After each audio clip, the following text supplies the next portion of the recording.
Take two. Are you wearing too many hats? Clearly I am. TMS, CRM, and now AI. What's going to help you keep your business lean while increasing revenue?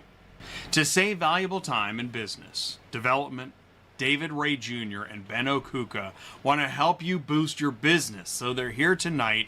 Please say hello in the live chat, make new friends, and learn from the best on ATI Auto Business.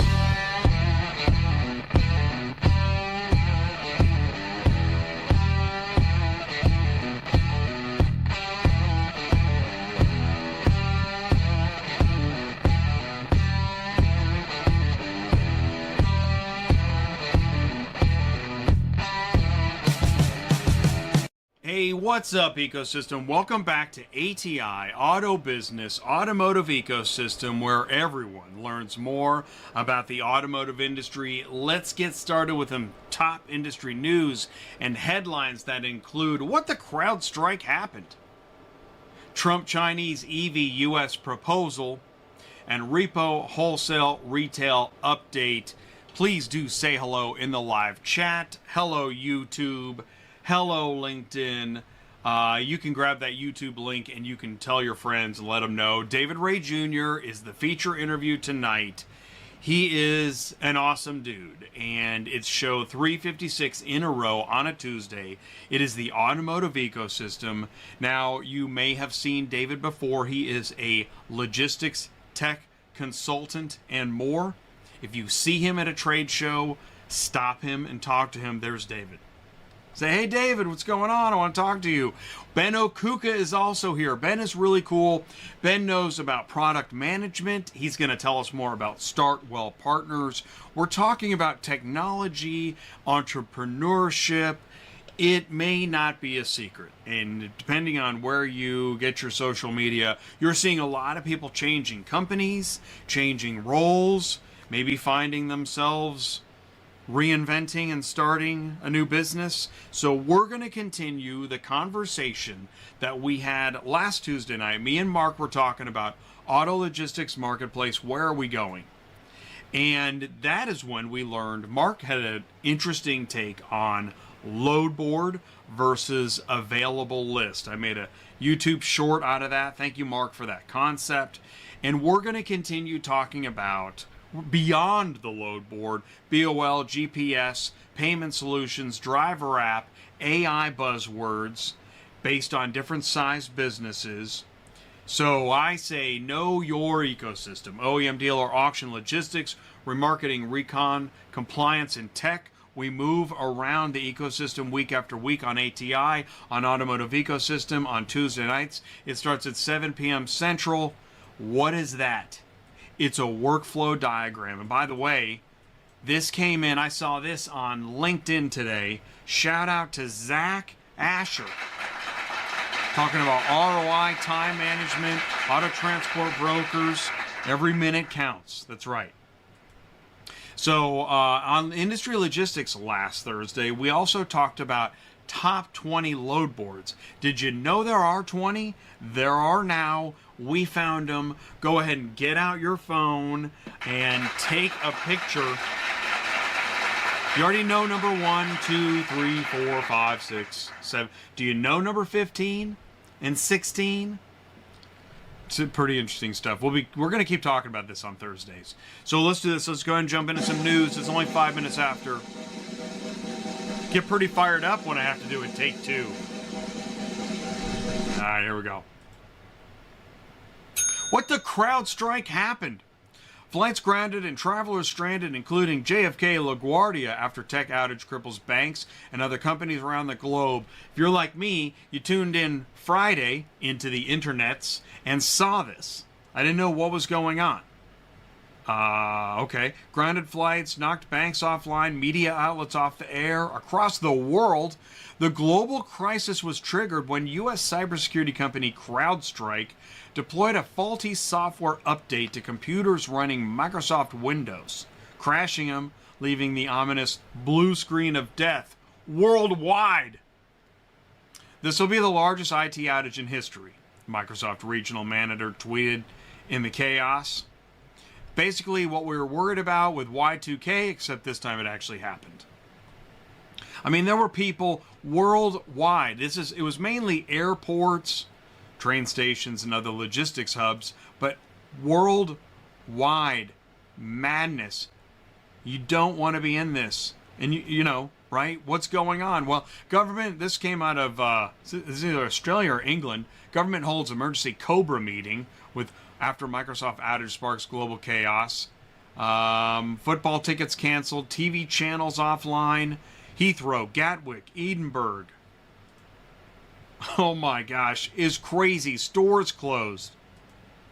Did we learn something? So what is Crowdstrike, the company linked to the global outage? Well, it's a global computer outage affecting airports, banks. We said that. Okay, a defect was found in a single content update of its Microsoft Windows operating system. So we're getting CrowdStrike and Windows. Bad. Deeply sorry for the inconvenience. Not caused by a security breach. We're all working with impacted customers. The engineers took action to address the problem, specific to Falcon, one of CrowdStrike's main software products, not impacting Mac or Linux. Falcon is designed to protect files saved in the cloud. Great. Hey, Ben. Thanks for joining us tonight. That's awesome. So CrowdStrike is known for its cybersecurity software.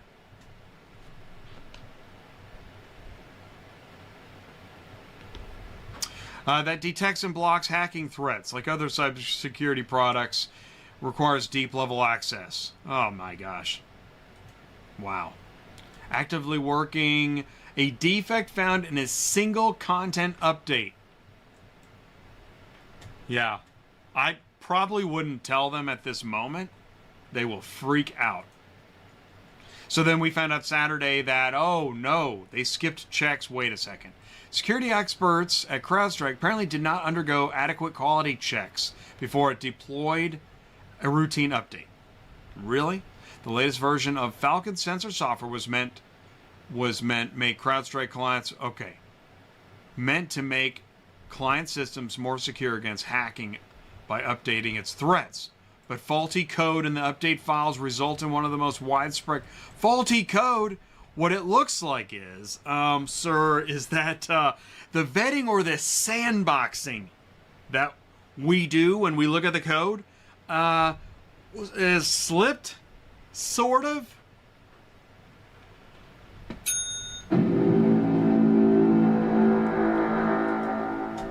All right. Well, I just brought this up because you know what's happening next. I meant my face is in the way. It's lawsuits. Okay. All right. Hey, Trump renews pledge to produce Chinese automakers to build cars in the U.S. Okay. Trump addressing the RNC signaled a potentially different approach from a Biden administration. I'm reporting this as news. Donald Trump has reiterated an openness for Chinese automakers to build cars in the U.S. as a way to boost the economy. That's definitely news. What? Right now, as we speak, large factories just are being built across the border in Mexico by China to make cars to sell in the U.S., Trump said. Wow. Those plants are going to be built in the U.S., and our people are going to man those plants, he said, adding that he would otherwise slap tariffs as high as 200%. And then he criticized UAW President Shawn Fain. The United Auto Workers ought to be ashamed for allowing this to happen, and the leader of the United Auto Workers should be fired immediately, and every single auto worker, union, non-union, should be voting for Donald Trump. And then he pledged to bring back car manufacturing and bring it back fast. Which, isn't it already? So we'll just keep going. What Supreme Court's overturning a Chevron deference means for auto industry regulation. All right, so what is the Chevron thing that we're hearing in the news? Let's give it a shot. The U.S. Supreme Court's 6-3 decision in June to overturn the 1984 Chevron deference doctrine dramatically cuts the authority of federal agencies. Deregulation. The Chevron deference doctrine had required courts to defer to federal agencies' expertise when interpreting ambiguous statutes. allegedly. The High Court's decision to overturn is widely expected to limit the power of agencies such as the EPA and encourage litigation against existing rulemaking. Definitely getting an applause from one half of the Senate chamber. A setback among automotive regulators. Okay. Auto repossessions surged 23% in the U.S. during first half of 2024 as Americans fall behind on payments. Provides a window into the average consumer's financial health, which is bad. It's low. It's not good. Vehicle seizure is typically triggered after 3 months of missed car payments. Only 3 months. The average interest payment for a new car is currently 7.3%. For a used car, it's 11.5%. That means monthly bills are now $739 for a new car, $549 used car average. In June, the percentage of subprime auto borrowers were at least 60 days late on their bills in June was 5.62%. Down just slightly. Oof. From a record in February. Oof. Wow. So yeah, that's... When was February? Yeah. Lane watch. Depreciation continues to accelerate. Okay, so repos are surging. More cars go into the auction, or will be. And if your dealership needs used inventory, now it appears to be the prime time to find what you need at lower prices. Analysts reported on Tuesday that wholesale prices dropped another 0.74% last week. Doesn't sound like much. Nearly 3 times the average they reported from the same week in 2017 through 2019. Plus, Black Book said the auction conversion rate, here we go, softened to 58%, down from 61%. And to add to it, analysts mentioned their estimated used retail days turns tracker is still climbing and now roughly at 52 days. So less cars probably moving, more cars going to the auction from repo, and used car prices are falling so much they're driving down inflation. Changes are afoot. Used car prices have plummeted in the past year, reaching their lowest point since 2021. Price declines come after a prolonged supply crunch in the new vehicle market. See, I think the new vehicle market is doing pretty good as far as supply goes. So the China-Mexico thing won't be an easy sell, but it'll still sell. The rise in used car prices was one of the key reasons the overall inflation rate was so high. Now used vehicles are the #1 category driving down inflation in the economy. June CPI report shows used vehicle prices down 10% the last year. Used vehicle prices are down 10% in the past year? That's great news. The supply of new vehicles is up about 50%. There it is. The supply of new vehicles is up about 50% since July 2023, which has had a spillover on the effect of the used market. Yeah, new cars are doing pretty good. Certain segments of the used vehicle market have been steeper price declines in the past year. The average price of a 4 to 7-year-old SUV is down 21%. Average price of a 4 to 7-year-old truck down 17%. Average prices of a used EV down 14%. You're going to have to double that. There, I said it. And trucks are now hauling frac sand in Texas with no one inside the cab. Really, Jay? You had to say it? Kodiak announced a partnership with Atlas Energy Solutions to deploy driverless commercial vehicle technology in Texas oil fields. They've already completed their first driverless delivery of frac sand in the Permian Basin, for the geology students out there. 21-mile delivery transported Atlas's high-quality frac sand from an Atlas depot to a well site with no one inside the cab. Now, I'm with you. Not much room for error out there, but still, it's noteworthy. What's going on? Stan Deek is here. What's up, Stan? Thank you, Mark. Show 356 in a row on a Tuesday. So we got $100 million investment from Central Dispatch. Ship.Cars was in the news last week with real-time tracking features. Listen, 4 lean strategies for uncertain economic times. Here you go. Reduce lead time, right? Get to leads faster. Can't let leads go. You got to increase capacity without spending more money. Get everyone involved in solving problems. That means you and the family and the kids and the whatnot. And implement a strategy deployment process. What does that mean? Sounds fancy. Times are uncertain around the world, but wait and see is the worst possible strategy. Apply lean thinking to increase resilience and agility of your business. You know what I'm saying? I know. We've been doing that for months, Jay. Well, tonight we got David Ray Jr., logistics tech consultant. We're going to spend some time with him. This is going to be great. ATI is where everyone learns more about how the automotive industry works. It's the ecosystem's neutral zone. Listen, I don't touch the third rail. I grab it with both hands. Join me as we continue to talk about what is to be talked about. Leverage ATI in your business. We don't ship cars. We move information. So you can go to atiautobusiness.com, go to the contact us page, send me an email, get the podcast, know your ecosystem. Do me a favor, stick around. Right after this, we're going to be live with David Ray Jr. It's just 16 minutes after. We've got a great show ahead, so stick around. We'll be right back. Are you completely stressed out from all the calls and the contracts and the verifications of loads where nobody ever answers the phone? Call Murphy Auto Dispatch Services today. Murphy Auto Dispatch Services has over 15 years in the transport industry. We are your office while you are on the road. We book, we verify, and we bill out your loads for you. We have an excellent accounting staff and an even better dispatch team. Give us a call today at 417-273-0021, or if you want to email me, it's murphyautotransport31@yahoo.com. Give us a call today. Transport Auto Quoter is by far the leading auto quoting software on the market and the only auto quoter with a pro version that comes preset with accurate pricing for anywhere in the U.S. So you don't have to worry about it. The best part is that no change with your current software is needed. Just plug TAQ in and start booking jobs. Carriers can easily plug TAQ into their current websites and start making money right away. I bet you're wondering how we do this instantly and accurately 24/7. Well, constant analytics is the key.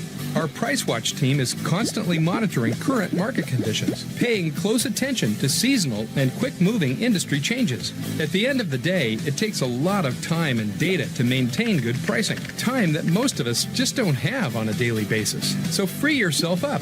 Using TAQ Pro is really a no-brainer.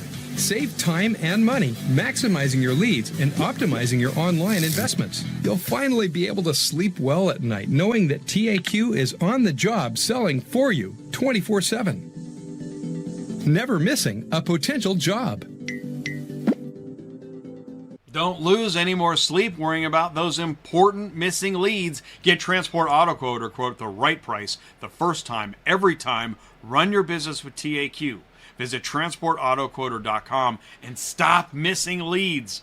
All right, please do help me wish a very warm welcome to, drum roll please, it's David Ray Jr., shipping tech consultant, logistics, and more. David, can you see me and hear me okay? Loud and clear.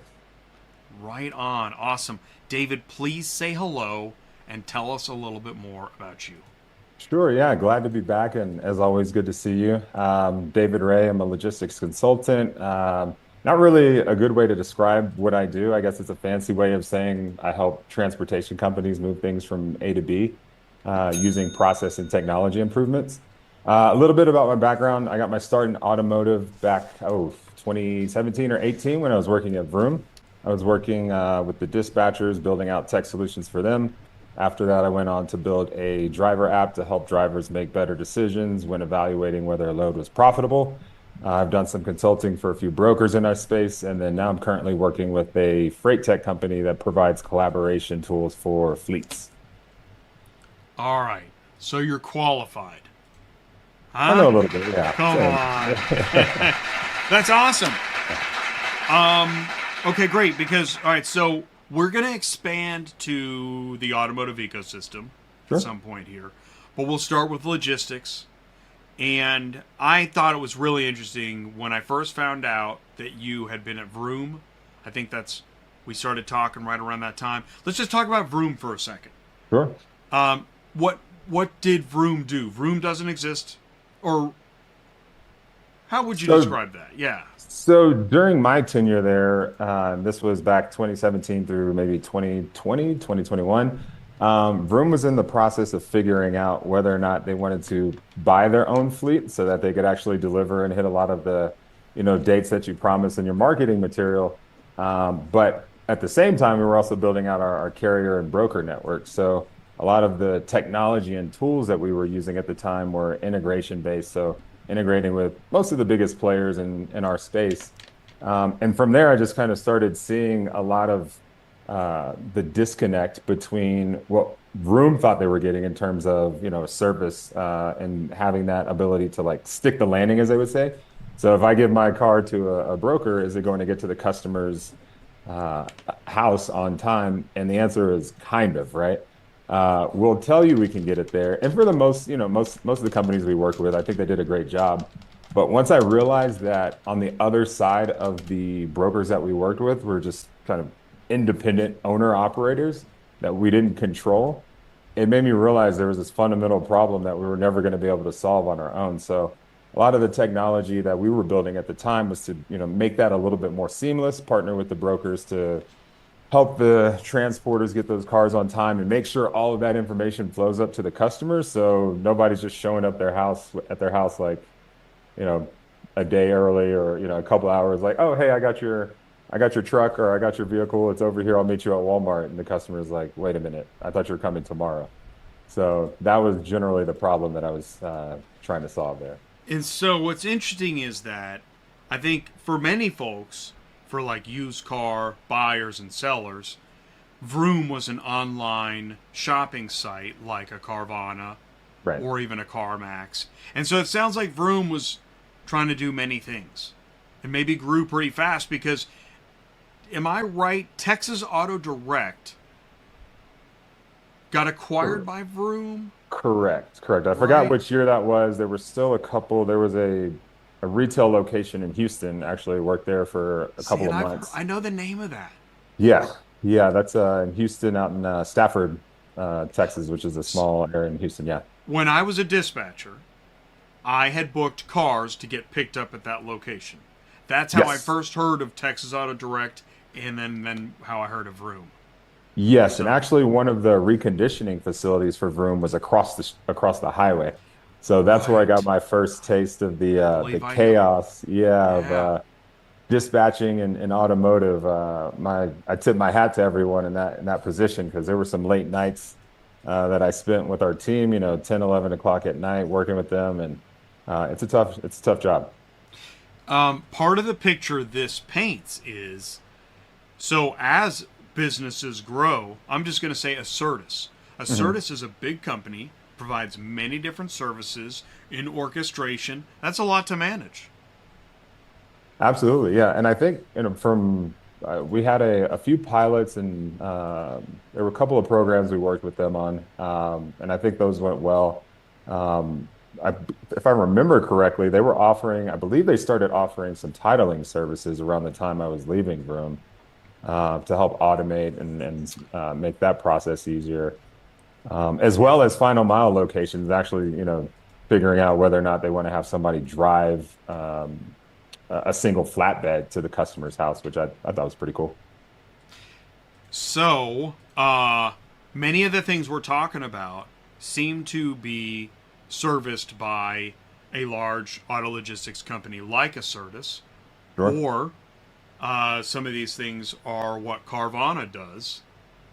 This is fascinating. So I'm talking, I guess, broad business. All right, but let's go into some minutia of tech. Okay. You want to do that? Sure. Um, let's do this. I'm going to bring up. I like that you sent me these images. Let's start with image one. Yeah, is there a way you could bring the two together? And really, the main reason I sent this over for context, I last week I know. was listening to Uh, Mark and Jay speak, and a lot of the conversation was around what's the difference between a CRM and transportation management system. So to me, I I just thought this was an easy way to see like, okay, this is where the handoff from CRM to TMS occurs, and then depending on your business needs, if you're just going off the load boards and you can use any app to figure out where to find work, and then you're only using the TMS or order management functionality, in a lot of the applications you see. But if you're actually trying to build those relationships with customers, like if you're a broker and you want to, acquire auctions to work with, or dealerships, you want to know how well you're marketing your business, or you want to know how long it takes to acquire that customer. And then how can you provide better customer support for them, which is not included in here, but is also something that's notable. Um, and if you're a carrier, it's kind of the same thing, right? Like you want to build those relationships both with brokers and shippers to build your book of business. So maybe, as you grow, you can bypass some of the load boards because you have direct relationships. So just something that came to mind. I wanted to kind of jump through the YouTube my screen last week and chime in, but the chat doesn't only allows me so many characters. So, because this is, it's weird talking about CRM and TMS. It sounds kind of boring and like, I don't know, like inaccessible, but this stuff is crucial to building business, which is why I think at one point I threw my hands up and said, listen, you can haul cars and not do any of that. Right. Absolutely. Yeah. You kind of end up, I mean, if you just want to haul cars, that's one thing, you can kind of live your life hand to mouth where you're just going from load to load and not really putting yourself in a position to expand. So where marketing is important, it's to me, it's kind of like the difference of if you're reaching out, or does anyone even know about you is probably the best place to start, right? A lot of people think, going into that is marketing 101. Does anybody even know about you? That was good, man. Exactly. And I think, sometimes at least what I see on LinkedIn, it seems like, hey, going out and talking to a shipper or a dealer after you drop their car off, I think that's a great way because that's, face to face. But I think I was it back in January or February with Justin Liu with Truckpedia, and he offers a lot of these types of services in his app to help people, create email campaigns so that they're, can reach out to people at scale. So if in one day you're at two dealerships, you talk to two people, that's great. But with social media and the power of the internet, it's infinitely scalable, right? So I definitely think it's something that people are leaving on the table. I just think there's a lack of awareness and a lack of available content and education in that space. So here's what I'm going to do. I just put, throughout the show tonight, I'm going to put links in the live chat. And, take it or leave it. And, whether it's a company that you got to pay for or something, it doesn't matter. Mm-hmm. It's a link where you can, take a look and learn something, and it'll make you think. So I just put Truckpedia in the live chat. And if at any point there's any kind of link, it doesn't, there are no restrictions except for spam, right? No spam. But my point is that, and I was going to say, the thing about marketing is contagious. Marketing's another word. It sounds boring or whatever. And like, I don't need that. But as soon as you make a video, I see this, you see it on LinkedIn. Mm-hmm. Someone posts a video. Someone finally posts their face. And they show up 3 or 4 more times that week. Marketing is contagious. You suddenly realize, oh, I'm here. And I think it's great because a lot of these tools allow, the smaller operators and smaller companies to compete. I mean, if you're a creative person and you're coming up with valuable content, I think that's the easiest way to get your name out there. And obviously, where the CRM comes into place is you want to have a way to contact people, right? So it's not just putting your face out there and making a video. It's like, what can I offer that would make a broker want to give me their email address or phone number so I can reach out? Or what would make a shipper want to give me that same information so I can develop that relationship? And that's, I think, sometimes lost in the conversation. So, marketing is like getting your name out there, and then what's the exchange that makes someone want to even consider doing business with you? Right, exactly. The next step. How do you get somebody to take action? AIDA. Attention. Do I have your attention? Glenn Gary, Glenn Ross. Rent it. Live it. And I was going to say is that within the logistics community, first posting your truck and your company name and maybe your route, contact information, great. Now, after you've done that, now why should somebody contact you? Right? Why you? Because right now see, I can't believe it. I still see. I keep saying it. I guess it doesn't seem to matter. Who cares, Jay? But I keep saying it, is that we're talking company after company that has been around for years, and their ads all look similar. How, as a shipper, how do I know who I need to call? And that's tough because I think, if I was in the marketing department, I think that's a positioning and messaging issue, right? If you're just saying, hey, I have a truck, or hey, I'll be in the Southeast, like that's great. Maybe there's something else specifically that they could speak to.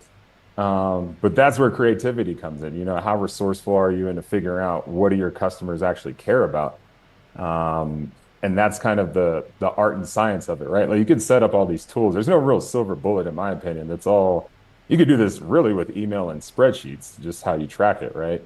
But what are you saying that's drawing someone's attention, and then how are you saying it so that they actually want to at least have a conversation so you can eventually offer your services? You know what I like right now is, I'm going to bring it up. We are right now explaining, here we are. We're at the beginning of CRM. That wasn't even planned. David, dang it. That was excellent. So there's marketing. Okay, so you've done your marketing, and now you've got a lead, a potential contact. Yeah, you want a way to reach out to folks. So what have you done that's actually allowed you to get their phone number or email so that you could contact them in the future? And that's where you can begin actually trying to sell them, right? A lot of tools, like we mentioned, Truckpedia is out there. There are more complex tools like Salesforce and HubSpot, and depending on the size of your business, you might want to use those. But as we know, like 90% of the carriers out there are 6 trucks or less. So I can't imagine tools like Salesforce or HubSpot being really useful. And I'd be curious to know if there are any other resources out there that like I'm not as familiar with the automotive CRMs in the space, but I haven't heard anything compelling, at least for me, in terms of like tools that are dominating the automotive hauling space for CRMs. So I just put in the live chat, because I said I would do it. You got Salesforce, HubSpot, and then I put Pro ABD. That is Superflow Systems CRM, because you said, like we actually, back in the day, we used this thing called Pipedrive. Yeah, that's another common one. Yeah. Does that still exist? It's pretty primitive, but it works. I believe they're still around. Yeah. I'd imagine like a lot of these generic solutions would work. I don't know if any are specifically tailored for automotive, if there's any use case that makes it, a viable solution or alternative. Well, so, because basically, and this is the thing, is that, let's say if you get 5 leads, sure. Give me a pen, piece of paper, I can bouncing down the road. I can do this. Right. But what you want is, you want your marketing to get so good that you're getting like a new lead a day or 5 a day, to where now you want a simple standardized system where you still have first name, last name, company name, phone number, email address, and no matter which contact, you can easily go through your digital Rolodex and now begin to bring them into your sales funnel, which this guy needs a callback, this guy's ready to go, this guy needs a demo, now his wife wants a demo. Right. Yeah. And not to mention the customer's support aspect of it, because even if you do, like, let's say you do land somebody, right, you have a new customer or someone that you're working with, you still want to maintain that relationship and grow it from there, right? And I always think about it, how do you turn existing customers into loyal fans? And a lot of that is on the, once they're already a customer, how do you make sure they're happy? And there are a lot of tools in CRMs that allow you to do that in terms of like email nurturing, chat bots or any, things that can help make the customer experience better. But that is also something to consider because as you're growing your customer base, you're going to have more work. You're going to need more automation to fulfill the services. And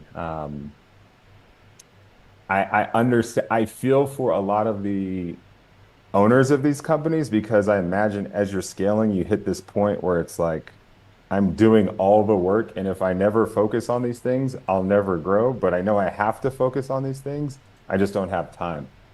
And I've seen that struggle several, on multiple occasions. And so like, how do you, this term gets thrown around a lot, but like it's the working in your business versus working on your business. So if you're spending 90% of your time actually doing the delivery or, driving from point A to B, but you spend only 10% on marketing and sales, you're gonna hit a ceiling. So how do you position yourself to spend more time and effort on that so that you can actually like step away and grow your company? You just reminded me, there's a software where you can record yourself talking. It's easy to hit record and stop and share that. Do you know the name of that program? I'm not sure. No, I can't say I'm familiar with that. Oh man, I hope I think of it. I hope somebody please put it in the live chat. It's not YouTube, obviously. It's not Zoom. Oh, I can't think of the name of it. It's like Limbo or something like that. And so what you're doing is it's an easy way to, so a driver could record a video. Hey, this is me. I'm at my truck. This is my truck. This is my gear. This is my rig. I want to haul for you. This is what I load. This is where I go. Give me a call. Here's my number. And record that. And now you don't have to do that video every time. If you recorded it and you can save that and send that. Oh, I want to. Oh, I think, is it Loom? Loom. It is Loom. Yeah. It's, Loom. okay. I've seen it. Oh my Yeah, gosh. yeah. Now, I don't use Loom because I like to talk. Right? I don't need a recording because then that would just be irritating. I think it's a useful tool, though. No, Loom's amazing. Yeah, go check it out. It's tricky because with a lot of, I'm sure your inbox, just like mine, like most of the people on LinkedIn, I get these templated emails or templated messages that drive me crazy. I do like Loom because if I want to reach out to someone, I can send a hyper personalized message and kind of introduce myself, introduce why I think they're interesting and why I'd like to connect. And it's definitely a useful tool, for people to use in terms of marketing and outbound or outreach to people that they like to work with or network with or partner with. Well, what's I think fascinating, and I don't think there's a lot of people listening now. I think we'll get many on-demand viewers and listeners. So for an owner operator in logistics, I don't think it's actually that hard to stand out because every owner operators in logistics are so dang busy, they don't have time to do this. So if you can find a way to use some of these ideas, grow some marketing, get your hands on, what we need some more recommendations of simple CRM systems for owner operators. Yeah, the one I'm most familiar with obviously is Justin Truckpedia. I think in his journey as he grew his father's company from just a few trucks to I believe it was like 20 or 25 trucks, there's certain points where you actually will need these tools if you want to scale. Otherwise, you're going to plateau. And I think, for this conversation, from what I remember, it was around 3 to 5 trucks. You want to start building those relationships outside of the low boards. And that's where you're starting to talk about CRMs and those types of tools, right? Before you can hop around from low board to low board, but at about 3 to 5, like it seems like that was his recommendation on when you should start considering those systems. You're right. And I want to say this too, is that there will be somebody. There will be an owner operator car hauler that lives off the load boards and is happy, content, has a solid business. There's an exception to every rule. There always will be. But that is not the norm. Right. And when you said hand to mouth, there is a guy right now in a parking lot living off load boards that knows that it's hand to mouth. This is not the business that they thought they were building. Yeah, and it happens across industries. I mean, if you probably see it in creative industries, where let's say you design websites and you're an amazing website designer, but you don't invest any time and effort in sales and marketing. I mean, you're going to hit a similar plateau just in a different industry. I could name probably a half dozen other folks in other industries that have the same issue. Um, and it is something people have to figure out. It's like, oh, it's great. I have a company now, but I kind of just gave myself a job. I'm not really like a business owner. And I think that's a unfortunate place people find themselves in. We'll touch upon TMS for a minute. Ben, do me a favor. Hang on for another, say, 10 plus minutes. The clock is moving so quickly. David, the clock is moving so quickly. We're 40 minutes in. Yeah. Okay, let's talk about TMS for a second, because that's the one everybody knows. Right. Right? TMS, move a car, I'd say buckets, dispatching buckets, picked up, delivered, archived, paid, right? All that stuff. Yeah, Everybody knows TMS. this is a pretty simplistic, example. There are a lot of solutions and features, and you're looking at things like route planning, how you manage your carriers. Maybe there's some auditing or payment functionality that are in these tools. But I think for your audience and most of the folks watching, like everyone's, understands what's happening. The main thing I wanted to illustrate, though, was when you do have a customer that needs a transportation move or has some sort of transportation request, that's the handoff and from the CRM or whatever tool you're using. Could be an email, could be a text message, however you get business. But that's where the customer relationship aspect ends and the transportation management begins. So, and this is where I think you were talking about tech stack. Now, I've heard tech stack. Please define tech stack. Well, there's a couple of ways you could define. I probably wouldn't use it for this particular illustration. Like a tech stack is usually the different technologies and tools that go together to create an application. So like the languages that you might be using, the different programming languages or database languages that you're using. But for me, this is something I've been thinking about, and I just wanted to put it out there because these are a lot of commonly referenced features when comparing, one technology to another. And so the features here aren't as important. And, I did list, if you zoom in a little bit, the AI buzzwords. To me, that's kind of like the kale of the tech world. Like everyone's talking about it, but I don't know what it tastes like. And I think that there's more that meets the eye here, where when you're comparing these features side by side, it might be an easy decision to make. But what I would love to know and love to get your thoughts on as well, is of those top 20 that you showed, where are they making those future investments so that they can attract more shippers and more carriers? Because I feel like with the huge investment that Cox Automotive made in their platform, they have existing relationships and they have a lot of loads. So if you go to the next one, Jay, I'm curious how people would view this if, in the example on the left, if you have all the bells and whistles, but you don't have enough loads or carriers, do you go with that platform versus going with, let's call it a mid-tier platform where they have more loads and more carriers, but fewer features?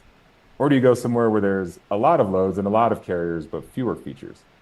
And I would love to know anyone, that's listening in the live chat, like what people think about it, because this is something I'm curious to know how people are making these decisions and how the software companies out there are thinking about positioning themselves to attract more on the supply and demand side. So, you've asked a good question there. And I'm trying to think of the answer in a nutshell, because, all right, I mentioned third rails. Here we go. I would imagine that central dispatch goes in the right column. More loads, more carriers, less features. Which is why, probably part of the reason why, as there's been more tech companies in the past 5 years that have more features, but less loads and less carriers. However, those less load, less carrier tech solutions gain more market share each year. So now, If you read the chart right, eventually those smaller tech companies are going to catch up. And I think what's also interesting here is that when you look at the evolution of business, you can see through the decades, the behemoth of the time is not the leader today. Right. It's weird Absolutely, how that happened, right? Isn't that Yeah. weird? Yeah. Atari, IBM, Apple, now Tesla's here, Microsoft. Anyways, yeah, take it away. Yeah.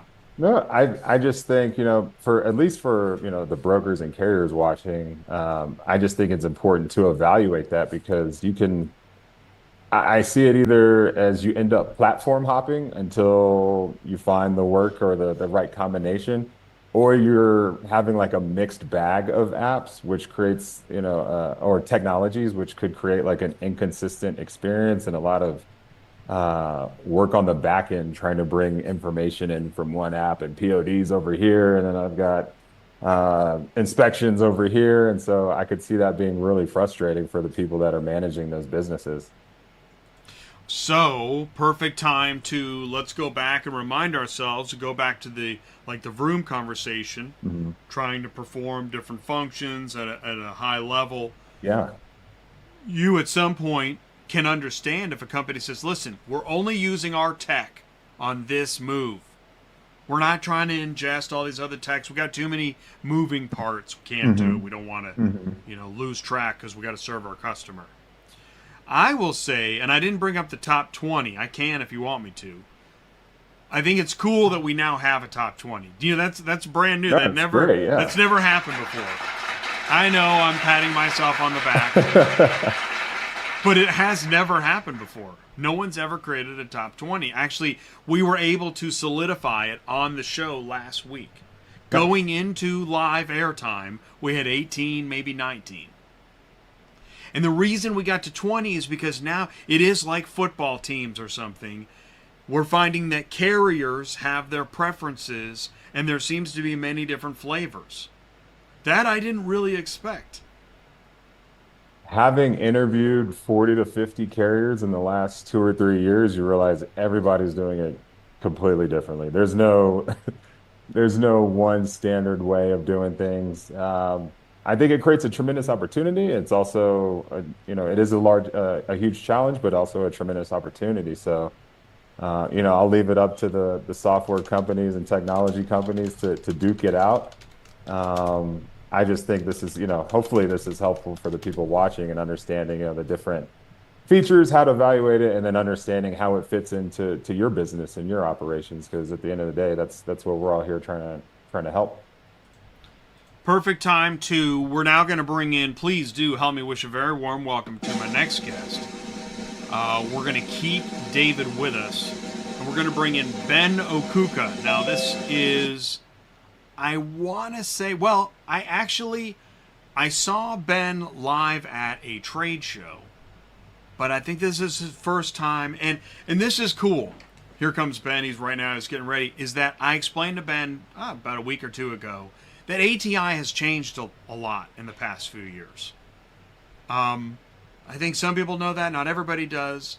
But welcome to the transformation. Ben, can you see us and hear us? I can see and hear you. How are you? Good. We can see Good to see you, we Jay. can hear you. Hey, please say hello and tell us a little bit more about you. Absolutely. Thanks for having me on the show. It's good to see you again. It's been about a year. Last we were, I think, in North Carolina at the Auto Summit. That's where we met. So it's good seeing you again. And David, I didn't know we share so many the last few years in common in terms of room. Oh, really? We may get to talk about that shortly. Awesome. I didn't know that. That's awesome. By the way, Keith Bradley can't make it. His flight was delayed. He's in the air right now, so it's just us. So Ben and David, you're just meeting each other. Are you meeting each other for the first time right now? Yes, this is the first time I've met Ben. Yeah. That is awesome. All right, I think Ben, we connected a couple of days ago on LinkedIn, but other than that, Yeah. this is the first time we're talking. So, Ben, did you see what we were just talking about with CRM and Absolutely. TMS? Do you have anything to add? Great conversation. And it really was a good conversation. Is there anything you want to add or insight or questions? I mean, I think David made this point about how much time you actually spend doing the work and, you know, marketing and doing all the back end activities, bringing in customers and managing customers and building the business. If you're on the road all the time, you're probably plateauing out. So how can technology help you market yourself, bring customers, service them, and expand your business, enabling you to do more and probably, build a bigger business than just a single driver or a single truck. So I thought that was an interesting point that most probably, solo entrepreneurs start out not really thinking a lot about, but investing in the right processes and technologies that will enable you to expand beyond the amount of time that you could put in the business, I think is a crucial factor up front as you get into business. Because ultimately you want to expand and grow your business and not just be a solo entrepreneur managing, a single truck or running a single truck. And Ben, you have a background in retail, and you also, I think you have a passion for entrepreneurism. Why don't you take the podium for a second and tell us a little bit more about what I said to David, talk about, what you think and talk about and why you do that. So I've been in technology, specifically auto tech, for almost 20 years now, on and off since 2004. Cut my teeth at Ford twice, mostly on the marketing end, working on Ford websites. And over the last 10 years, I moved into product leadership, which is if you have a three-legged stool of technology and designers and the business, product is sitting right in the middle of that three-legged stool and helping to orchestrate priorities. What should tech work on? How do we design it? Is it the right design? More importantly, is it the right problem for us to solve for our customers? So I, over the last decade or so, spent a lot of time really focusing on digital retailing or selling cars online, both from an OEM perspective as well as a dealer-focused perspective. And as of late, I was focused more on the service side of the business, helping customers, helping dealers manage phone calls and automate it so that they can actually spend time servicing the vehicle instead of answering phone calls. So that's largely my background. A lot of auto tech. I started in software, but for the last decade, really auto tech and, helping businesses prioritize where to invest so that we could solve meaningful problems for dealers and OEMs. David, any of that apply to the way you think and what you think about? Yeah, I have a pretty similar background. I mean, that's the three-legged stool metaphor fits perfectly. Most of my career has been working with designers, developers, and business teams to figure out solutions to solve either business problems or customer problems. So, kind of going back to my time at Vroom, a lot of the people that I was, the executive team that I was reporting up to was a lot of the supply chain and logistics folks. And they basically say, here's our problem. And then you work with, the best and the brightest, engineers in your team to deliver solutions that meet those needs. And then you rinse and repeat. It's a lot of fun. I think there are a lot of fun challenges in our industry to solve. And yeah, I totally agree with Ben. All right. We haven't talked about AI yet. Anybody have anything to say about AI? Right, we didn't talk about AI buzzwords. Yeah. Right. Yeah, go ahead, Ben. David mentioned this a few minutes ago, right? AI is being just thrown around everywhere. The buzzwords, it's lost its meaning. Um, it coming from an AI company and kind of following what's happening in the industry, I think businesses, especially small businesses, should really think about their problems first and think how technology can help them solve their sets of problems. Is it AI? Great, leverage it. But just throwing AI as the ultimate solution for everything isn't the answer for small businesses. Yes, we hear, Microsoft, Google, Meta throwing billions and billions, and over the next decade, it'll be into trillions. If you're not careful, that's because they're really working on some really hard problems, and they're moving towards general artificial intelligence. That's decades away, in my opinion, for whatever it's worth.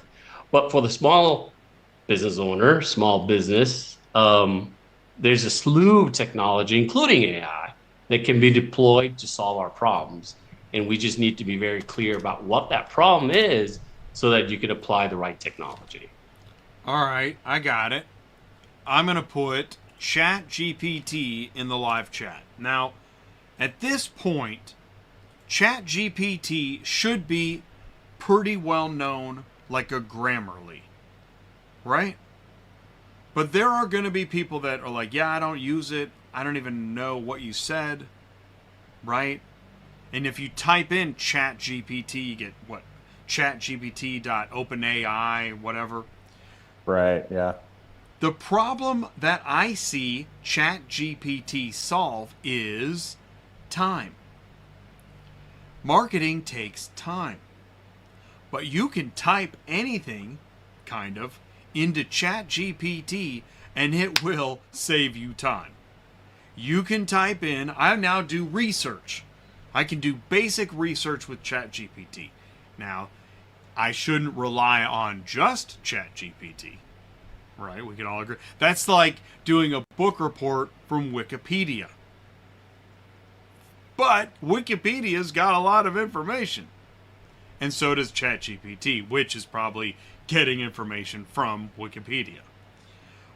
But so, for example, I can say, tell me more about auto retail and auto logistics technology. I can type that into ChatGPT, and I can even tell it, give me a 500-word paragraph. Give me 5 topics with bullet points. That thing is crazy. And no matter what you ask it, it's going to save you time. Yeah, I think there's still, it's a little bit similar to marketing. It's still a little bit of an art and a science because even when I ask it certain questions, the output might, like if I'm creating marketing material using ChatGPT to connect these two ideas, sometimes it's so generic that I think like nobody would ever respond to this. And I've noticed it a lot. Maybe it's just my LinkedIn feed. Don't judge me. But I see a lot of these posts where I'm like, that's clearly ChatGPT. Like, come on. Could you at least add something to it that's... How did you know? And by the way, I see rewrite post in AI. I don't use it because I kind of write stuff. Yeah. What tips you off? How do you know? What are the tells? For me, I feel like if it's too generic, if it kind of has like an outline structure that reads like a essay where there's usually like a maybe I don't know. It's more of a feel. I can't quite articulate. I think it's just there's some level of vagueness to it that I feel like I could click on a Google search, ask a question about marketing, and the first blog is kind of the same output. It's not a creative thought. It's not an individual or a new thought. It's kind of just putting, saying, I'm not sure exactly what it is, but there's some response I feel like viscerally where I'm like, oh God, another ChatGPT LinkedIn post. This was written by AI. Yeah. Ben, what are your thoughts? David's right. I mean, To I think maximize ChatGPT, you have to you have to be really great at prompting it properly. And I think most people aren't very good at prompting ChatGPT, myself among them, right? Hence, you have courses even on how to properly prompt ChatGPT to bring it to life. But if we take a step back, right, what is ChatGPT? It's a large language model with, a very large corpus. It has consumed a lot of the knowledge on the internet, and in its most basic form, right? It is repeating or cobbling up words in the order that it deems fit based on the prompt that you gave it. So it's not necessarily creating new knowledge or insight. It is parroting back, paraphrasing known content.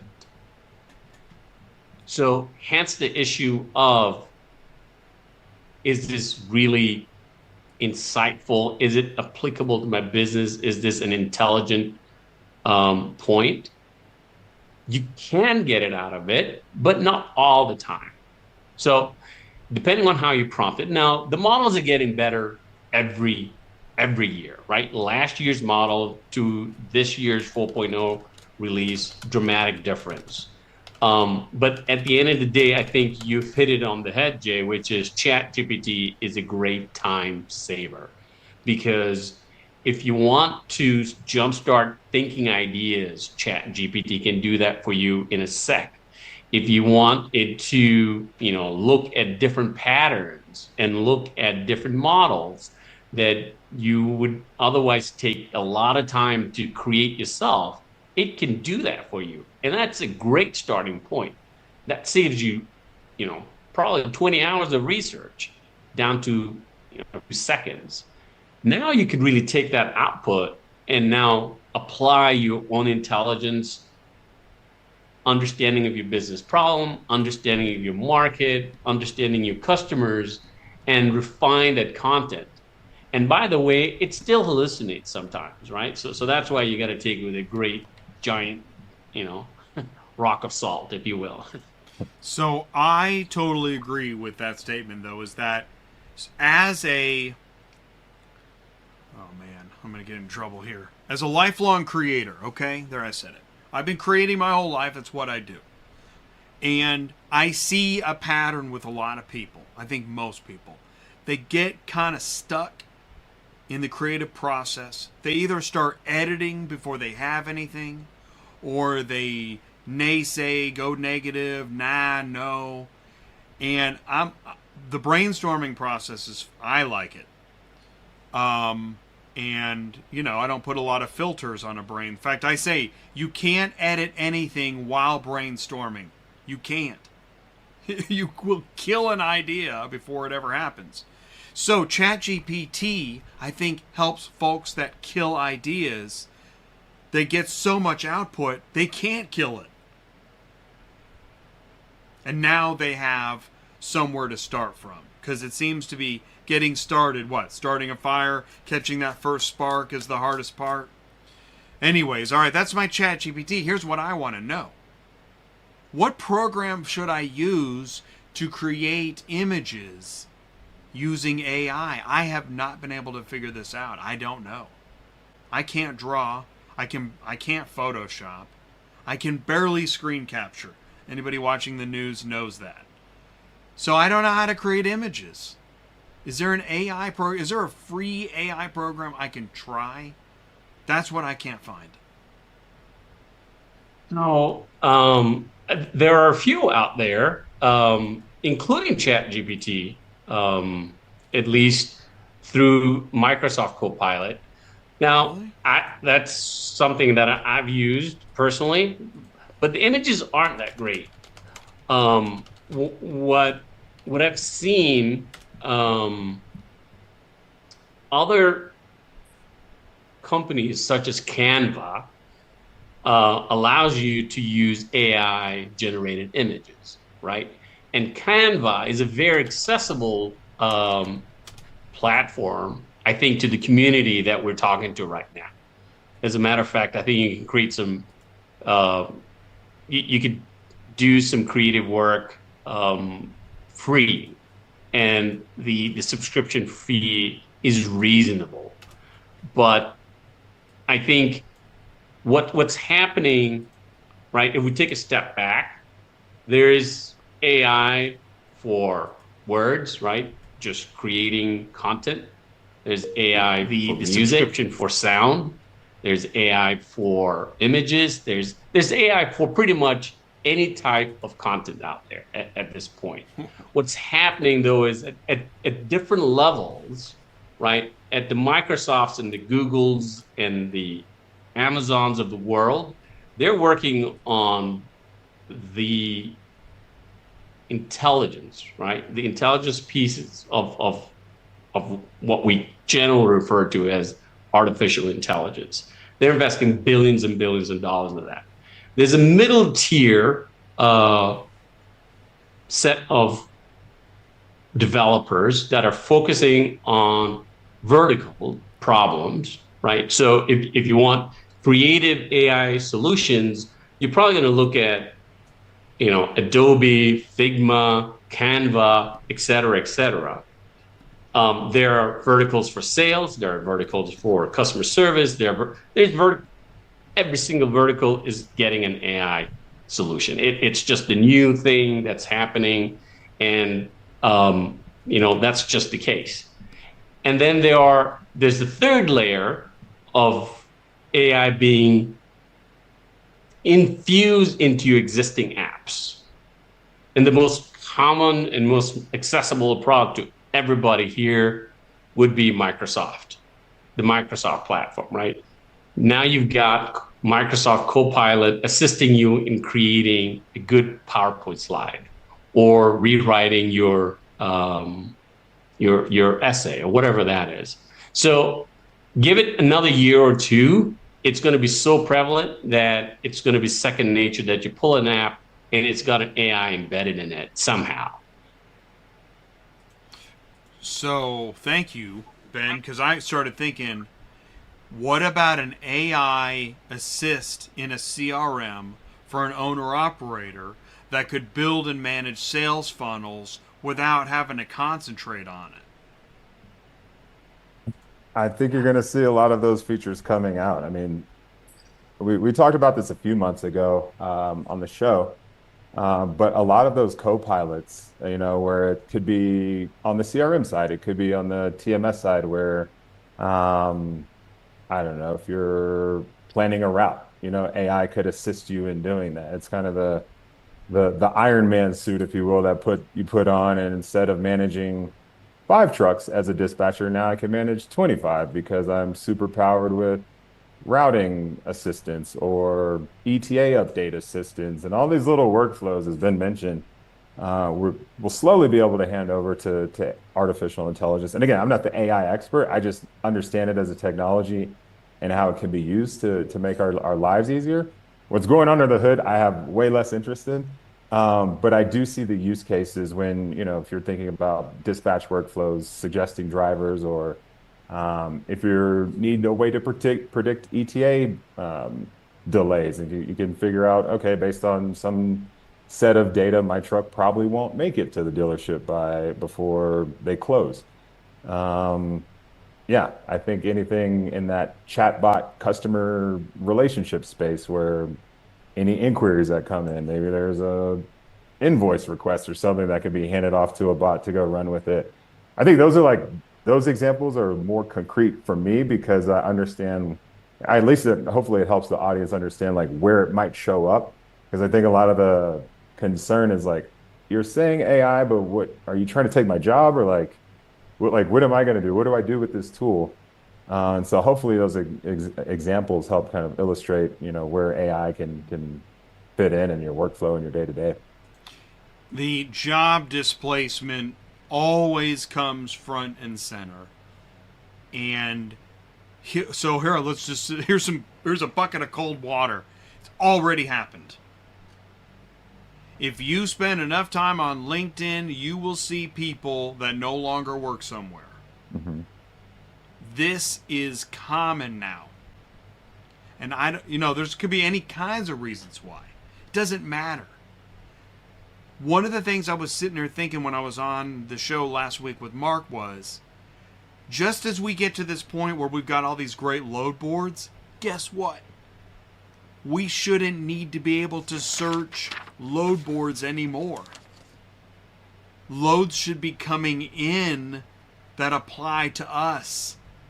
Why are we reading and calling? Right? Now that's fine. I'm not trying to, get weird.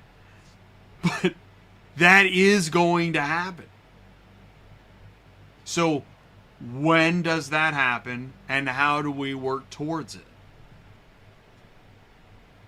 I would assume a lot of these companies are figuring out ways to incorporate it. I don't know where it would be on their roadmap in terms of, prioritizing that functionality, or if the underlying models that they're using for artificial intelligence are, providing the responses or the stability that they're looking for in terms of how they're using it. Is it consistent enough yet? Is it 60% accurate, or is it closer to like 90, 95? And what can I live with in terms of my own business? I saw an article on LinkedIn a couple of weeks ago about someone that was using AI to create quotes for their customers. I'll have to look that up, and I'll have to send it to you, Jay. Oh yeah, that sounds like industry news. But you could, I mean, if it pulls the wrong information and you quote at a loss, you just scaled your losses if those orders are accepted, right? So it's kind of it's a double-edged sword. So I guess just depending on the use case and depending on how consistent it is in its response, I think that's what's going to determine when we start seeing these show up in the various tools and systems that we're using. All right, so let's move in the ecosystem. Ben, how about in retail and with dealers? Let's go to service. Nobody's sitting waiting for the call. It just gets routed when it comes in, right? That's right. I remember your colleague Ty grabbing me at the Auto Summit and saying we need this in the logistics world, right? And at the time I was with Stella that provides AI for the auto dealership industry, specifically focused on service. So it's here. There are, dozens of companies in the space that have been investing in AI to automate and help dealers solve mundane tasks and give back time to service advisors and enable them to spend time with their customers. So if you're calling into a dealership wanting to schedule your service appointment, that is a solved problem, right? Maybe not everybody's adopted it, but there are, at least a dozen companies out there that provide solutions, AI solutions to the dealership community.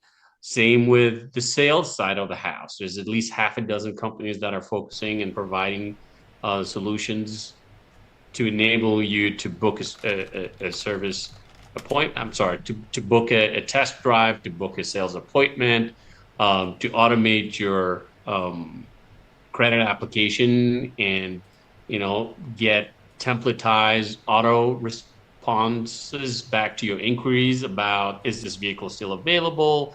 How much does this vehicle cost, or what are the incentives on these vehicles? These solutions are in the works and are being developed by at least half a dozen different, companies. And what I call the whales in the auto industries, right? Your Reynolds and Cox Automotives, they're investing in this, right? Everybody knows that they leverage AI to strengthen their products and to deliver, really great solutions to the dealer community. So it's here. I spent 2022 through early this year focusing on building, exactly this for the dealer community. Right. So we go back to logistics and we say, So I don't need the load board to be replaced now. I don't need that. I'm just talking about inevitability. Because at some point in the past, a service manager said, or somebody in the BDC, Ben, you can help me get it right. Somebody said, this is going to get automated. We don't need to answer the phone every time. We're doing repetitive tasks. Searching a load board is a repetitive task with nuances. And repetitive tasks are ripe for Automation. automation.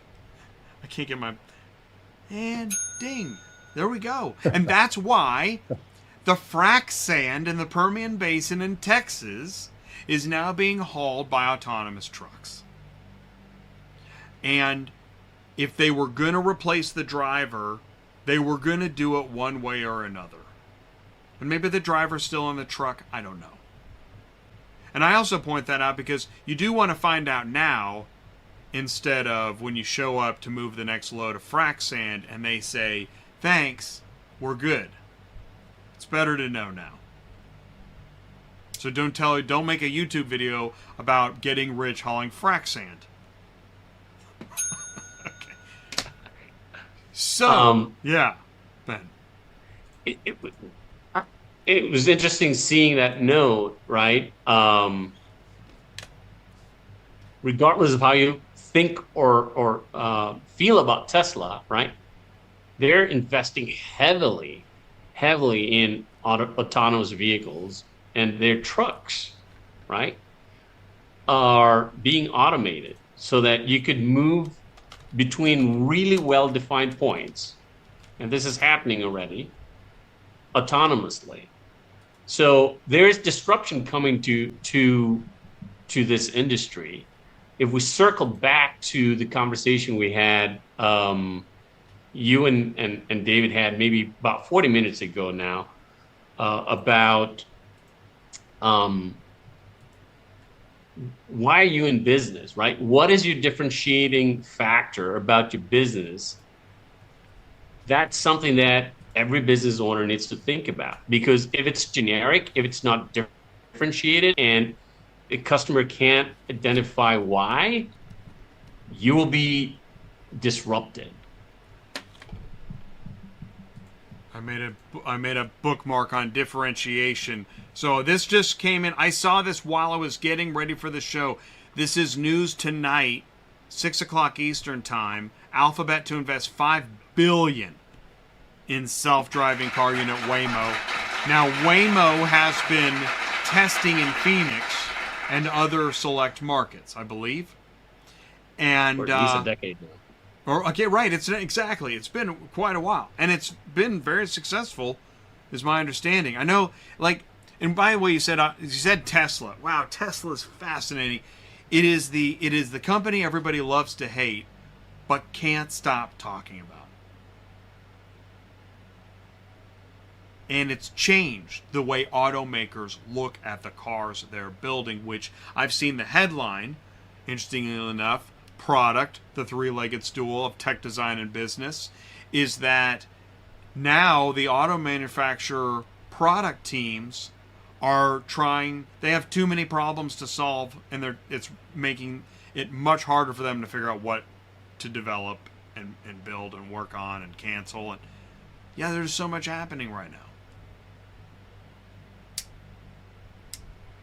Yeah, I haven't followed I didn't realize that many people didn't like Tesla. I'm a huge Tesla fan. But yeah, that's interesting. Like I don't know. I'll expand. People Yeah. bag on Elon all the time. Okay, interesting.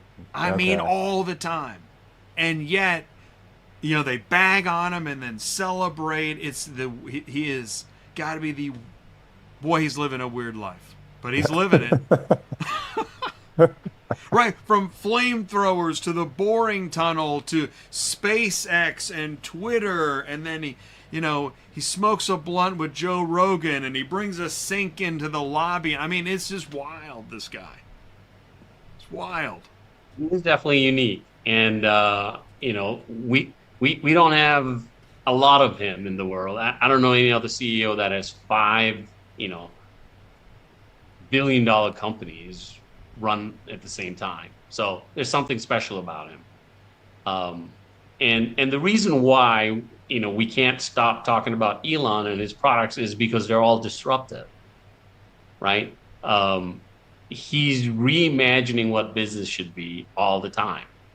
And, it took a while for the Tesla dream or vision to come to fruition. It is here, right? It was so impactful that the big three and, traditional OEMs dove into EVs, and had to learn really how to compete with Tesla. And Tesla is also maturing into a traditional auto company. If we just focus on one of his companies, right, Elon's companies, they're now becoming a lot more. I think with every passing quarter, they're just starting to behave a little bit more like your traditional OEMs. But that's just the nature of beast, or of the business, I should say. Because it's a competitive market. Now they've got competitors in the space, but they're still far and away the market leaders in EV, and will continue to push the boundaries. And automation is now the name of the game. Autonomous vehicles is the name of the game, or at least that's what Elon is pushing. And so everybody's going to follow the leader of the pack. I want to find the link to this video of an autonomous vehicle driving 1 hour. I watched the whole video. An autonomous vehicle, and it's sped up like 5-6 times normal speed, driving through Palo Alto into San Francisco. And it's a 1 hour continuous video set to like techno music, so it's awesome. And it takes like 16 minutes or whatever, 15, 14 minutes to watch the whole video. And, I mean, it's impressive. Watching the car drive itself. And you get to watch this. The guy that shot it did a great job. You get to watch the screen of, and that's also impressive technology, the way that the Tesla display shows the vehicle navigating through traffic, and the way it changes view based on if it's in stop and go, then it's kind of more zoomed in, focused, like eye to asphalt level. But if you're in faster moving traffic, it actually zooms up and out so you can see the cars around, and it makes you feel more comfortable with what it's. Whoever designed that had their head screwed on, because we need different perspectives based on what's happening, and the display actually knows how to make you feel comfortable as the rider, and the wheels moving. And here's this is what blew my mind, is then the thing started driving like a human. Like, okay, one lane was really backed up. No, Tesla's going to take the faster way and then find the way to merge over when it makes sense, just like a human being would. I mean, it's impressive. I was like, wow. We are living in the future. And so, if we apply that level of AI to then what's happening, again, instead of me searching a load board, yeah, and we go to gamification and these kind of cool, where it's more almost entertaining rather than stodgy work, and loads start popping up on my phone. I'm like, yeah, I can make that. That one's making money. Wow. Can that happen in 5 years? Maybe. 2030? Yeah. I think it's happening for the big guys, right? Your big truckers. So Brad Jacobs, CEO and chairman of XPO, and he has a bunch of these XPO companies. He's investing billions of dollars in this space, and he's built XPO. I think there's now QXO. He's got a bunch of these XO companies, but he's investing in precisely this problem. But it's a closed wall to differentiate himself from his competitors. So he's building, talking about tech stack from the ground up, end-to-end technology to differentiate and put XPO and all his XO companies in a very competitive spot, building a moat to grow his business. Surely there, I think over the next 5 years, we talked about this last year, Jay, right? When are all these AI solutions coming into the logistics and carrier world? I think there's an opportunity there. One of the challenges of this industry, it's just so fragmented, right? You have thousands and thousands of small businesses, and the cost to invest and build a product, a modern. I thought auto was, maybe a legacy in terms of keeping up with new technology. There are other parts of the economy that are still even further laggards. But surely, I think in the next 3 to 5 years, there'll be investments in this space because of people like Brad Jacobs. Yeah, good to know. That's really interesting. We're going to land the plane here soon. Differentiation.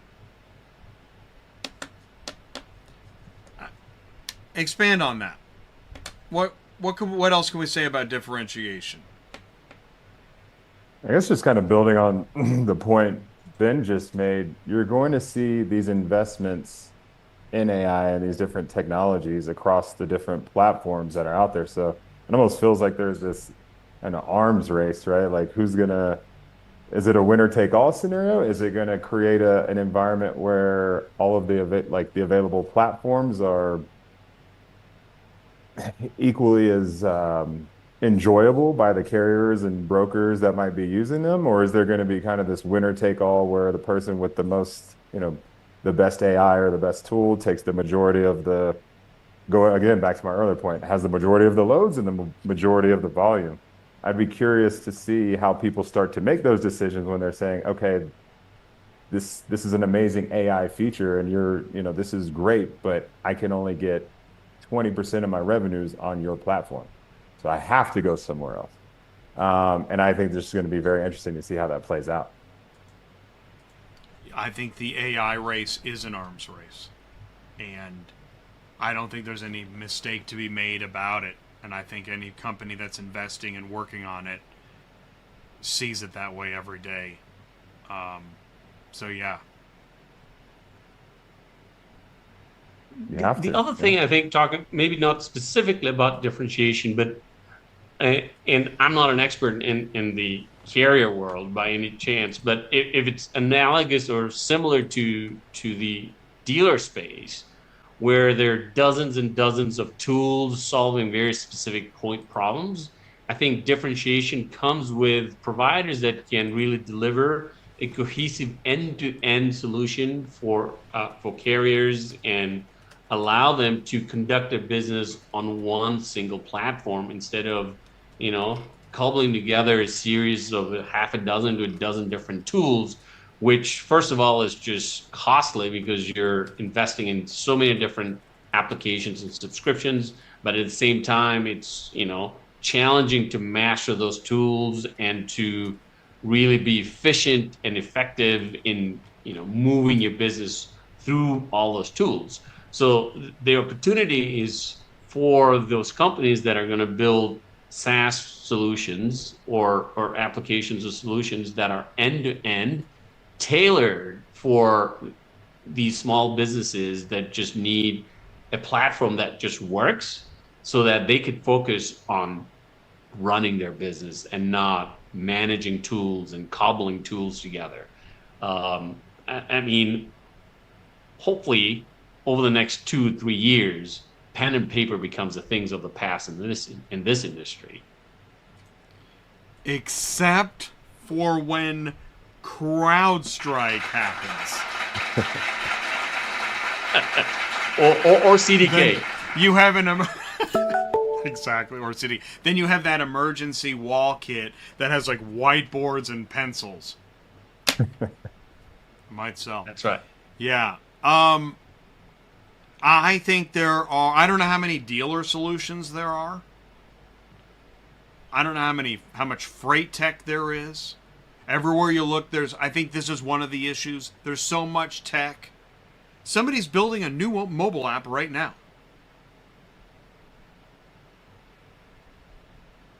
And I was thinking, if you're going to build a new mobile app, work on, just don't wait for the stage where that thing like automatically sends loads to a carrier. Build that app.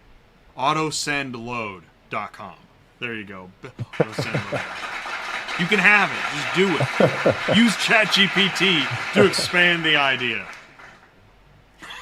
You're a product manager by yourself, Jay, because that you just pulled an agile principle and a core principle in product management, which is don't bake this thing for 10 years, put it out there, test it, solve a problem, and iterate and grow slowly, right? So I think that's a very important point for people that are building applications and trying to solve customer problems. Don't try to eat the elephant at one go, right? Just bit by bit. There's something I see that you've got mentor in you. You're a mentor, aren't you, Ben? I love to coach, mentor. I love to watch learn patterns and see patterns. And over the last decade, I've seen patterns. And this is why I started Startwell, right? To be there as an additional support for folks that are entering the space or want to build something new. Without some form of guidance, building applications, building software is a tough business because things move so fast. You could have this brilliant idea, you build it today, and tomorrow it's obsolete. Yeah. Or David, you are on the path and then something happens. And I will say, I learned from a past mentor that when you're on your product journey, you will find a time when you must pivot.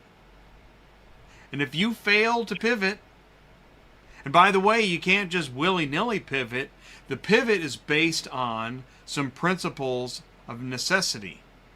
That your original assumption of the problem you thought you were solving isn't actually solving either the problem you thought you were solving, or you come to find maybe you're solving a different problem, and thus you need to pivot. But that product journey, right, that's a tough one. Yeah, I used to talk a lot about drivers apps and seeing all these driver apps pop up on the scene. And then I found myself like writing proposals to go build driver apps for companies and saying like, hey, this, and I realized like, oh no, you're kind of part of the problem. So, yeah, for me, that was one big pivot that I made where I realized I didn't feel like it was adding anything new. It was just kind of another, Me Too application to put in the space.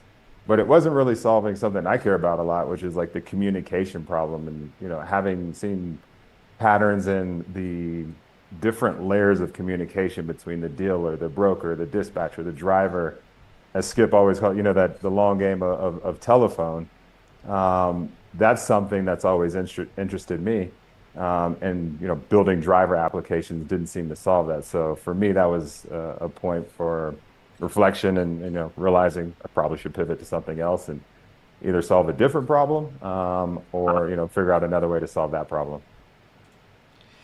And the pivot, and I'm thinking out loud, I'm brainstorming without editing, is that if you're a large company and you find yourself pivoting, this is where a company can publicly experience what looks like a failure. It's just that the pivot, we couldn't pivot fast enough. And we ran out of money or runway or whatever it was, or made too many mistakes. So pivoting is rough. But it can be And maybe Ben can speak to this more Yeah. than I can because I haven't worked at, companies That's as my large. job. My job is to keep Yeah. talking so somebody just like, stop, I gotta Yeah. say this. Well, yeah, because I'm thinking, for some of these smaller, scrappy startups, their ability to pivot quickly because they're, nimble, that might allow them to like figure it out where some of the bigger behemoths might say, well, this ship is already going in this direction, or to turn it 100, 180 degrees, it just can't happen as quickly as we'd like. So in this race of differentiation and figuring out what's the next thing to build and how to attract all these folks, I would like to see some of the up and comers and the scrappier, smaller startups, make huge waves in this space. Yeah, I mean, I think the smaller startups have a number of advantages, certainly over the big guys, right? They they can make decisions quicker, right? Um, Communication is a lot faster, and they have smaller customer bases. And if you still don't have product market fit, you could no one knows you. You don't have brand identity and you don't have legacy customers that you have to worry about. So moving and changing your business model is so much easier. And so the decision is just cold, calculated business decision where am I serving my customers? At least that's the way I think about it. Am I serving my customers? And ultimately, am I generating enough revenue and profit to keep this business going? That's the other part of the pivot, right? Sometimes you may have a brilliant product that solves a real customer problem, but you just don't have the market to sustain the business in terms of demand for that product. Hence, you got to pivot. So there are numerous reasons for pivoting. Big companies, have bureaucracies, layers of decision making, and it's just a lot harder for them to pivot. But they also have advantage in terms of cash flow and, ability to go for a really long time before they have to make pivoting decisions. Hence, you don't see it as often as you would see it at a small company.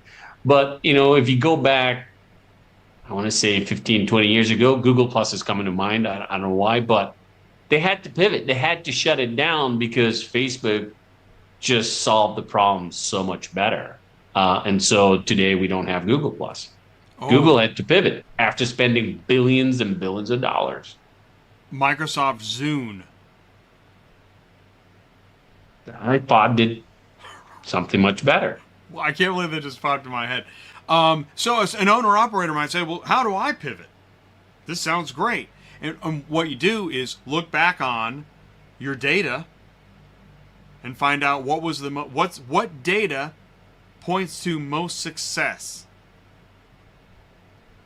Right? So you're going to have to go down the road a little bit so you can look in the rearview mirror to see where you came from.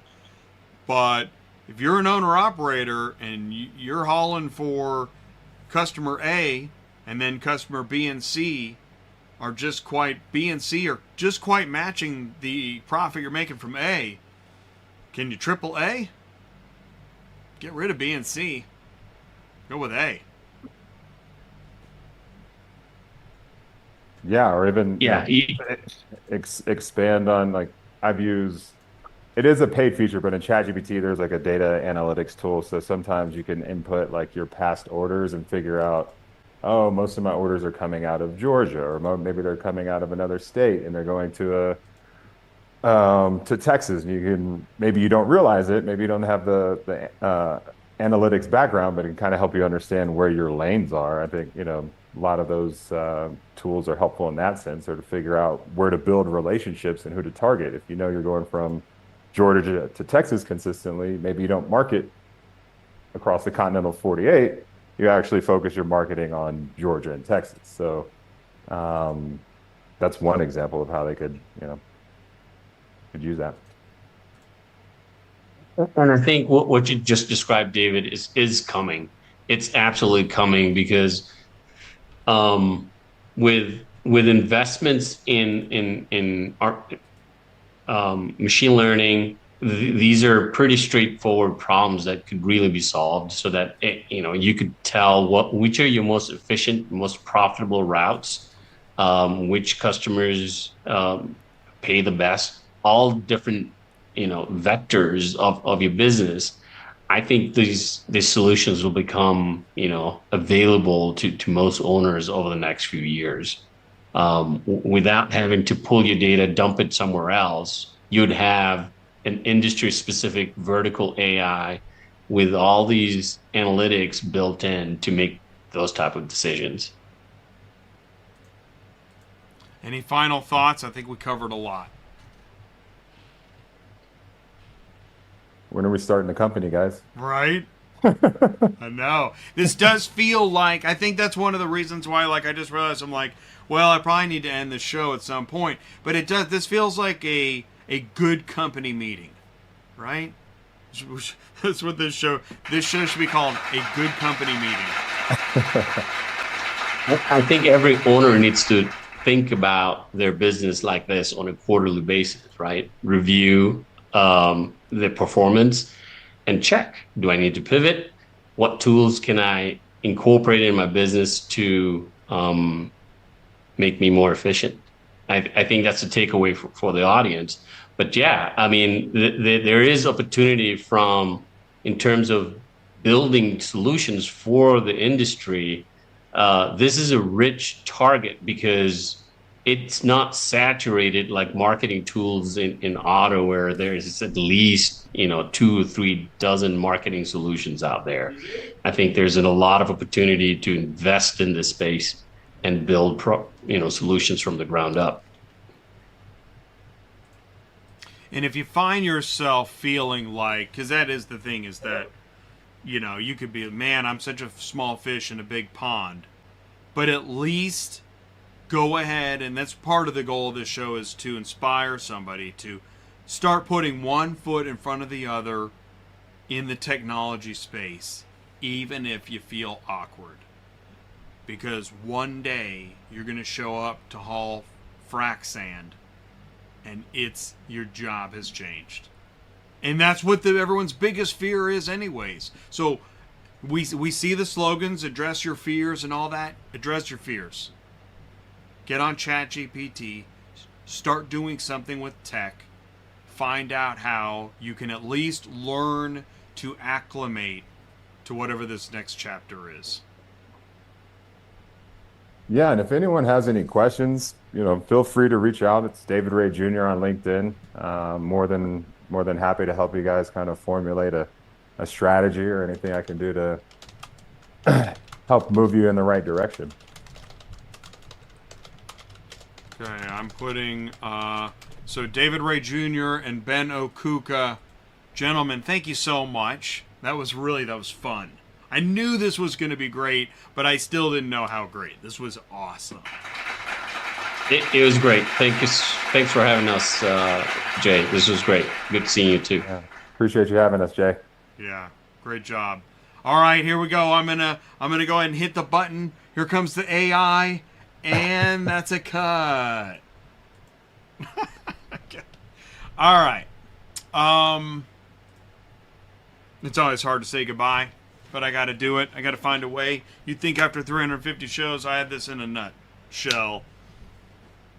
Practice deal. I want to thank Murphy Auto Transport Services and Superflow Systems. I want to thank David Ray Jr. I want to thank Ben Okuka. Sorry, Keith Bradley couldn't make it tonight, but Keith, thanks for thinking of us. I also want to say thank you. Some great chat interaction. Michael Rodriguez, Jennifer Blount Sanford, and Mark Grodicke. Of course, shout out Mark Grodicke for a great show last Tuesday night. I do feel like this is probably podcast material. I've learned to also, like, some things are just more podcasty that I'll listen to throughout the day. Last Tuesday night would be part 1. Tonight would be part 2. And that is CRM, TMS, and then pivoting your business. I called it Boost Your Business. You see that right there? Let's go ahead and change that to thanks for watching ATI. because it is hard to know in advance exactly what we're going to talk about. I come pretty close. I would also call this a good company meeting. I would also call it mentorship and pivoting and adopting technology in your business, and also addressing, I'm afraid, I don't know how, I don't know what to do, but I'm going to do it. And I'm going to stay tuned to ATI, because ATI seems like, there's information here. It seems pretty real. We're not really leaving stuff out. We're not splashing Kool-Aid all over each other, or, chants and hoops and whoops and all this. No, man. It's information, it's talk, and it's strategy, and it's business. So if you've got something to say, if you got some news, if you got an idea for a show, send me an email, autotransportintel@gmail.com. Otherwise, here comes the car hauler. No show Thursday. No show Thursday, and Tuesday I will be remote. Where will I be? Oh, where will I be? Thank you all so much. Live from Iowa. Take care, everybody. See you soon.